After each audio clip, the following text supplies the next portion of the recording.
दिसम दिसम भितर अडिगान दिसम मेना न भारत दिसम रे अडिगान हड़ मेना कोआ आर ओना माहरे राजनीति नेता को मेना कोआ मेनखान नोंका नेल kana मिटंग औरंगाबाद रना मिटंग खबर हेज सेटर kana दे मिटंग कॉलेज सामांग रे महाविद्यालय सामांग रे आरएसएस दल आरएसएस बैनर इदी काते आर बांग पोस्टर आका काते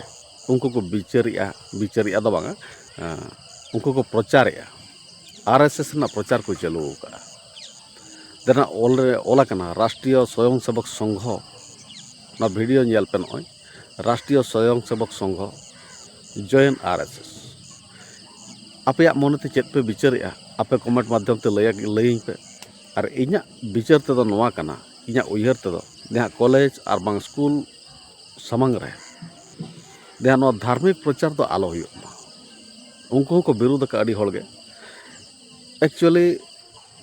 बाडाय कोरा कथा कान गया उनी दो नेशनल संघ कनाय राष्ट्रीय संघ कनाय ओना मते मान्यता बन एमाय कान गया सरी ता माने बांग काना जे स्कूल कॉलेज रे गिद्रे को ओका जिनिस ओका मोड़ ते इदी लगित गिद्रे को ओना खातिर कॉलेज सामना रे नोदे प्रचार न अड़ी होड़ को विरोध का बांग रे इहिं विरोध गया चेदा से कॉलेज सामना रे नो धार्मिक प्रचार दो बालो हुई बांग हुई दाड़े अन जहाँ उनी को अरेस्ट के दिगे अरेस्ट मा एंतर विचार ना नोआ कना जहाँ अपनारा मने नोआ उयहर हजु कना आरएसएस हो राष्ट्रीय स्वयं सेवक संघ ओको जे हिंदू संघ जतो हल हिंदू बनाव ना को कुरुमुटु का आर बांग को हिंदू राष्ट्र को बनाव लगित को मने का मेनका हिंदू राष्ट्र बनाव लगित खान दो आम बनाव में बाबू मेनका स्कूल कॉलेज सामना रे नुका प्रचार दो बेस तो बांग कना इया उयहर दो नोआ कना आपे उयहर दो चेत कना आपे कमेंट माध्यम ते इन पे बड़ाय हजुया मेनखान दुख रना कथा बुझेब कना स्कूल सामना रे उनी प्रचार चेदा कॉलेज सामना रे उनी प्रचार चेदा चेत खातिर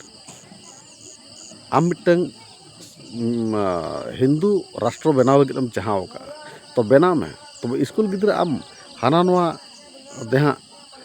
जाति भेद तेम इदियत को चेदा हाना नोआ जाति तेम कन्वर्टेड को चेदा हिंदू राष्ट्र बनाव खान बनाव में मेनखान स्कूल गिद्रा दो जतो स्कूल रेगे जतो लेकान गिद्रा को पढ़ाव दाड़े जतो लेकान शिक्षा को हताव दाड़े ता माने जे बांग कना आम दो गेट बाहर रे एम कते बैनर पोस्टर आका कते मिटे हिंदू राष्ट्र बनावा नोआ दो ओका लेकान कथा कना हिंदू दो को हिंदू कना हिंदू मेना कोआ सारना धर्म वाला मेना कोआ मेनका सारना धर्म में बई बई ते खोटा जमा के कोआ मेनका नोआ दो नितो आर चेदा हिंदू राष्ट्र में ते प्रचार